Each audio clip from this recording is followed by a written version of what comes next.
Depth-first search is an algorithm for traversing or searching tree or graph data structures. One starts at the root and explores as far as possible along each branch before backtracking. A version of depth-first search was investigated in the 19th century by French mathematician Charles-Pierre Trémaux as a strategy for solving mazes. Properties. The time and space analysis of DFS differs according to its application area. In theoretical computer science, DFS is typically used to traverse an entire graph, and takes time theta, linear in the size of the graph. In these applications it also uses space O in the worst case to store the stack of vertices on the current search path as well as the set of already visited vertices. Thus, in this setting, the time and space bounds are the same as for breadth-first search, and the choice of which of these two algorithms to use depends less on their complexity and more on the different properties of the vertex orderings the two algorithms produce. For applications of DFS in relation to specific domains, such as searching for solutions in artificial intelligence or web crawling, the graph to be traversed is often either too large to visit in its entirety or infinite.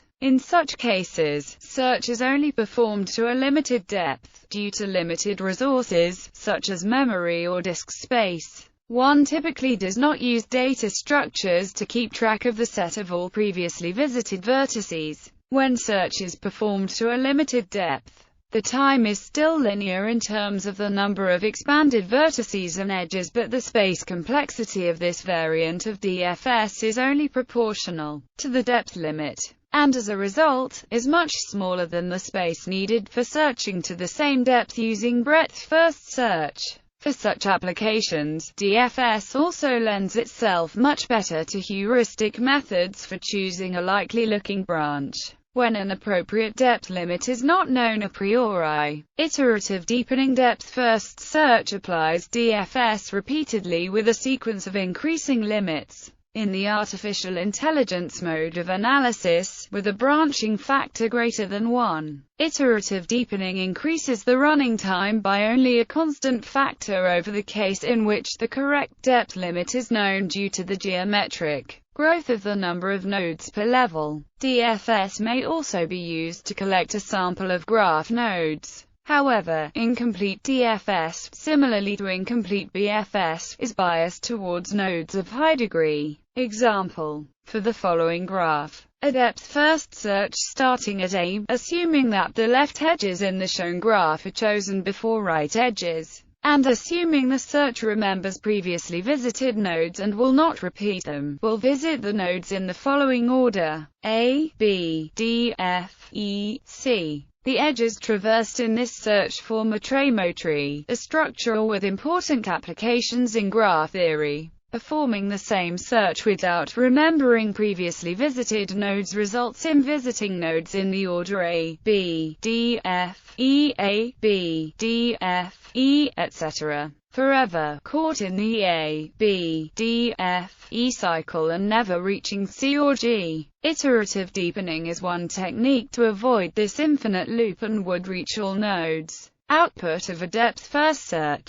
A convenient description of a depth-first search of a graph is in terms of a spanning tree of the vertices reached during the search. Based on this spanning tree, the edges of the original graph can be divided into three classes. Forward edges, which point from a node of the tree to one of its descendants, back edges, which point from a node to one of its ancestors, and cross edges, which do neither. Sometimes tree edges, edges which belong to the spanning tree itself, are classified separately from forward edges. If the original graph is undirected, then all of its edges are tree edges or back edges. Vertex orderings. It is also possible to use the depth-first search to linearly order the vertices of the original graph. There are three common ways of doing this. A pre-ordering is a list of the vertices in the order that they were first visited by the depth-first search algorithm. This is a compact and natural way of describing the progress of the search, as was done earlier in this article. A pre-ordering of an expression tree is the expression in Polish notation. A post-ordering is a list of the vertices in the order that they were last visited by the algorithm. A post-ordering of an expression tree is the expression in reverse Polish notation. A reverse post-ordering is the reverse of a post-ordering, i.e., a list of the vertices in the opposite order of their last visit. Reverse post-ordering is not the same as pre-ordering. For example, when searching the directed graph in pre-order, beginning at node A, one visits the nodes in sequence to produce lists either ABDBACA or ACDCABA. Note that repeat visits in the form of backtracking to a node, to check if it has still unvisited neighbors, are included here. Thus the possible pre-orderings are ABDC and ACDB, while the possible reverse post-orderings are ACBD and ABCD. Reverse post-ordering produces a topological sorting of any directed acyclic graph. This ordering is also useful in control flow analysis as it often represents a natural linearization of the control flows. The graph above might represent the flow of control in a code fragment like if then, B, else, C, D, and it is natural to consider this code in the order ABCD or ACBD, but not natural to use the order ABDC or ACDB. Pseudocode. Input: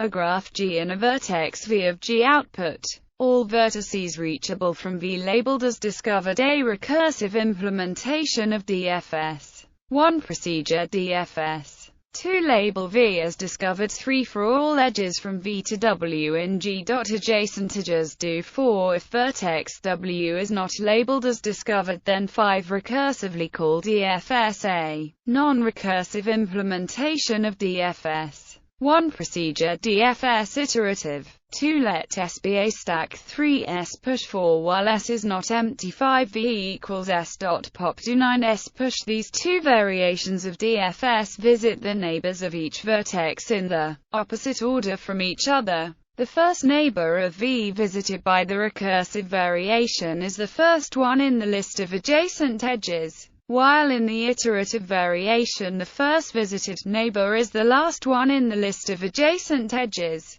The recursive implementation will visit the nodes from the example graph in the following order: A, B, D, F, E, C. The non-recursive implementation will visit the nodes as A, E, F, B, D, C. The non-recursive implementation is similar to breadth-first search but differs from it in 2 ways. It uses a stack instead of a queue, and it delays checking whether a vertex has been discovered until the vertex is popped from the stack rather than making this check before pushing the vertex. Note that this non-recursive implementation of DFS may use O-space in the worst case, for example on a complete graph. Applications. Algorithms that use depth-first search as a building block include finding connected components, topological sorting, finding 2 connected components, finding 3 connected components, finding the bridges of a graph, generating words in order to plot the limit set of a group,